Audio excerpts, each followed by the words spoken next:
quero trazer uma mensagem do coração de Deus para os nossos corações, que está no capítulo 5 de Mateus, a partir do versículo 13, que diz o seguinte: Vós sois o sal da terra. Ora, se o sal vier a ser insípido, como lhe restaurar o sabor? Para nada mais presta, senão para ser lançado fora, ser pisado pelos homens. Vós sois a luz do mundo. Não se pode esconder a cidade edificada sobre o monte, nem se acende uma candeia para colocá-la debaixo do alqueire, mas no velador, e alumia todos que se encontram na casa. Assim brilhe também a vossa luz diante dos homens, para que vejam as suas obras e glorifiquem o Pai que está nos céus.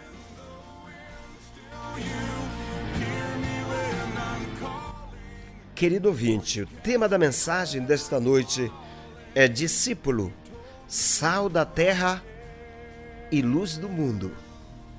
O discípulo é aquele que está envolvido com o projeto daquele que está acima dele. O discípulo se envolve, não fica apenas numa posição de conforto, ele busca algo mais. Ele quer ser liderado, ele está envolvido na visão, está envolvido na missão do seu líder maior, que é Jesus. Então, o discípulo é aquele que forma discípulos. Ele é chamado para reproduzir a paixão, a visão que tem para com os seus discípulos. Jesus tinha uma paixão, uma visão, uma missão aqui na terra. Então ele viu que precisava de um grupo de homens, de pessoas. E aí ele foi em busca de discípulos. Nos discípulos dele, ele formou, modelou e passou a visão que ele tinha, a missão que movia e chamava o coração dele. Jesus precisava de discípulos para mudar a realidade do mundo e cumprir a sua missão. E aqui no Sermão do Monte, ele fala para discípulos, embora tivesse uma multidão cercando o monte, mas Jesus, ele fala para os discípulos, ele ensina, ele começa dizendo, a partir do versículo 13 aqui, ele diz: Vós sois o sal da terra. Por que Jesus compara os discípulos com o sal? Muito interessante, porque os sais são a substância mais pura que existe. Os romanos diziam que o sal era a substância mais pura do mundo, porque procedia das duas coisas mais puras que existem: o sol e o mar. Em geral, os sais formam cristais, que é a forma da matéria pura, limpa, de muito valor, com característica de brilho. Assim tem que ser o discípulo: puro, limpo, uma pessoa de valor, com características de brilho. Os sais são frequentemente solúveis em água. Você faz aí um experimento, você pega um pouco de sal, coloca no copo e você coloca água dentro. E o que acontece? Você mexe e você vai ver o que acontece. A água, meus amados, é símbolo do Espírito Santo e também é símbolo de Jesus. Jesus é a fonte da água da vida.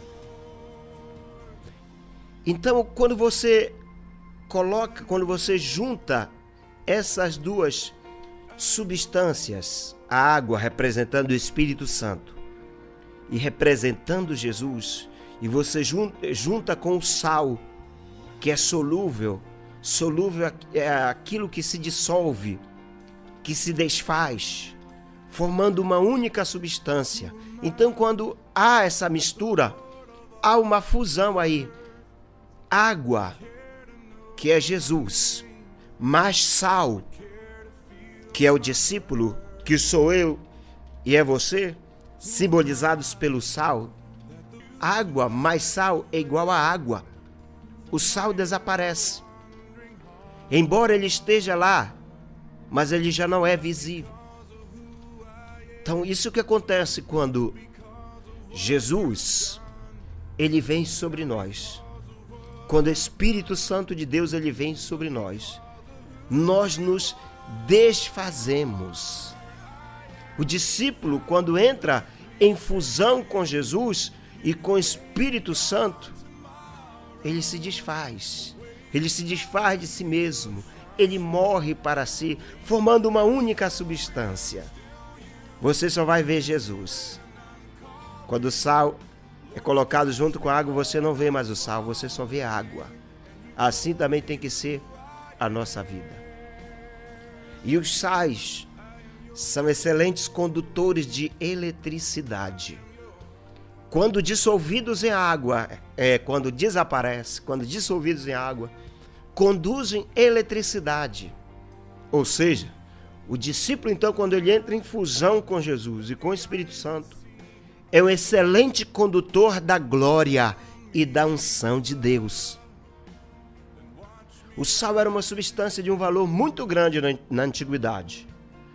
Era tão valioso na época do Novo Testamento que os soldados romanos frequentemente recebiam seus salários em sal, porque era algo valoroso. Assim também é o discípulo de Jesus, é valoroso. O sal também era usado nos rituais de sacrifícios. Havia um culto sacrificial do Antigo Testamento e que toda oferta era acompanhada de um pouco de sal. E o sal representava a aliança de sal com Deus. A aliança de sal, por quê? Porque é puro. É uma aliança pura. É uma aliança sem contaminação. Assim tem que ser o nosso culto a Deus. Um culto puro. Um culto sem contaminação. Então Deus tinha uma aliança com o povo, uma aliança de sal. Eu vou dar alguns textos aí para você observar. Levítico 2:13, Números 18:19, Esdras 6:9, Ezequiel 43:24. Então esses textos, eles falam a respeito da aliança de sal que Deus tinha com o povo de Israel, simbolizando a pureza, simbolizando uma aliança sem contaminação. Assim tem que ser a nossa aliança com Deus. E existem vários tipos de sais.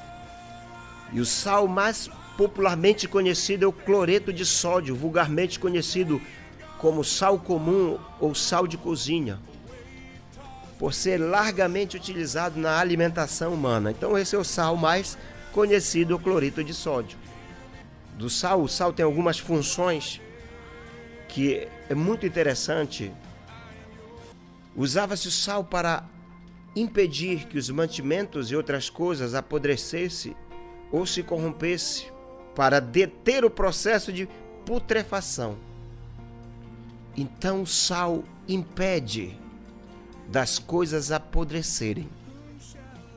Nós, como discípulos de Jesus, como igreja, como sal da terra, a nossa função é impedir que as coisas deste mundo se deterioram, se corrompam.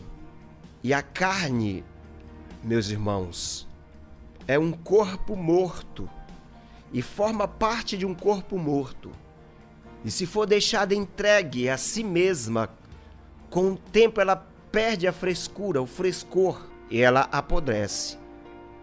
Mas o sal a preserva e impede a sua corrupção. O sal funciona como uma nova alma inserida no corpo morto. A carne, enquanto tem sangue, enquanto tem vida, ela está saudável. É a mesma coisa o corpo humano, o corpo da pessoa. Enquanto tem vida, enquanto a alma, enquanto o espírito está saudável.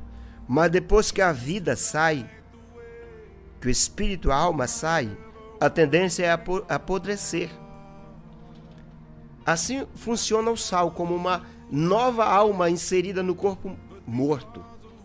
O sal preserva, impede a corrupção, a contaminação. Porque o sal não contamina. Pelo contrário, evita a contaminação e mata os germes.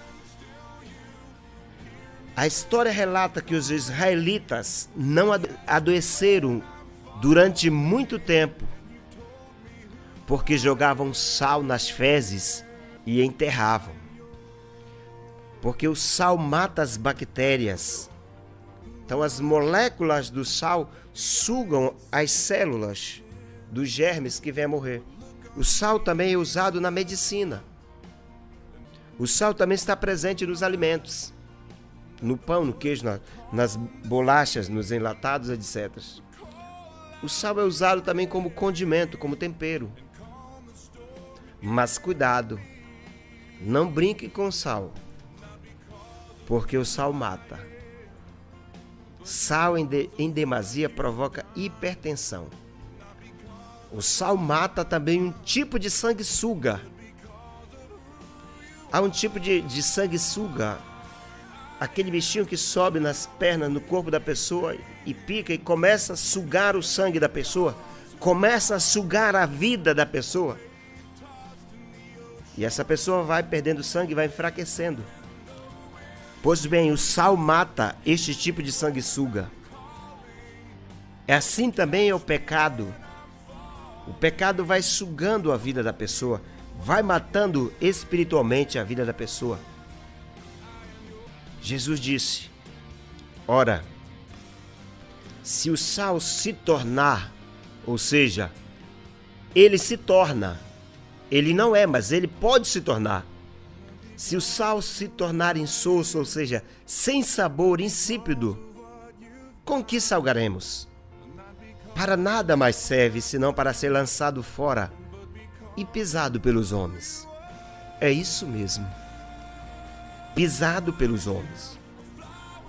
No tempo de Jesus, o sal era extraído do Mar Morto. Esse sal, facilmente ele adquiria um gosto insosso e mofado por causa da mistura de gesso ou restos de plantas. Por isso não podia ficar muito tempo armazenado. E o sal que não era puro e útil para ser usado nos rituais de sacrifícios, era lançado nos degraus e declives ao redor do templo para impedir que o terreno se tornasse escorregadio. E assim era pisado pelos homens.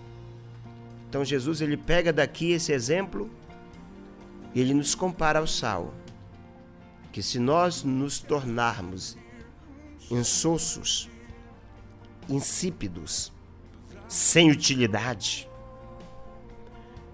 nós seremos lançados fora para ser pisados pelos homens. Meus amados, assim também é a religião. Uma religião sem autenticidade, uma religião sem pureza, dificilmente tem uso digno para os discípulos de Jesus ou para o mundo em geral. Assim também é a vida da pessoa. Quando ela se torna insípida, ela já não serve mais para nada a não ser para ser lançada fora, para ser pisada pelos homens. Jesus disse: vós sois o sal da terra. A nossa função é parecida com a do sal: preservar, dar sabor, curar. Nós fazemos e temos que fazer a diferença neste mundo, porque nós fomos chamados por Jesus para isso. Então seja sal. Onde você estiver, seja sal. Que Deus te abençoe.